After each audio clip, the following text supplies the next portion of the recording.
গণমাধ্যমে বস্তুনিষ্ঠ দৃষ্টিভঙ্গি না থাকলে স্বাধীন কমিশন গঠন করা সম্ভব নয় মন্তব্য করেছেন তথ্য ও সম্প্রচার মন্ত্রী জহিরুদ্দিন স্বপন। তিনি বলেন, গণমাধ্যম সমাজের আয়না, তাই এর নিখুঁত থাকা জরুরি। সকালে সংবাদপত্রের কালো দিবস উপলক্ষে রাজধানীর চলচ্চিত্র ও প্রকাশনা অধিদপ্তরে আয়োজিত সেমিনারে অংশ নিয়ে এসব কথা বলেন তিনি। গণমাধ্যম প্রতিষ্ঠানকে সভ্যতার সঙ্গে প্রতিযোগিতার সামঞ্জস্য রাখতে হবে জানিয়ে তথ্যমন্ত্রী বলেন, মতাদর্শে ভিন্নতা থাকলেও দেশ ও মানবতার কল্যাণে ঐক্যবদ্ধ থাকতে হবে। গণমাধ্যম কমিশন গঠনের তৎপরতা বেগবান হচ্ছে বলেও জানান তথ্যমন্ত্রী। সেমিনারে আমার দেশ পত্রিকার সম্পাদক মাহমুদুর রহমান বলেন, হাসিনা আমলে তার বিরুদ্ধে ৩৫টি মামলা হয়েছিল।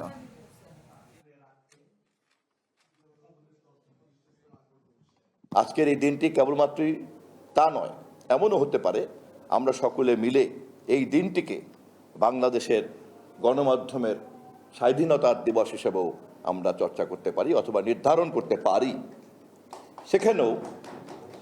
সেখানেও কিন্তু দেখা যাবে যে ১৬ই জুন যারা কৃষ্ণ দিবস তৈরি করেছিল, বিপরীতে ১৬ই জুনকেই আমরা দাঁড় করতে পারি গণমাধ্যমের স্বাধীনতার প্রাতিষ্ঠানিক কাঠামোর দিন।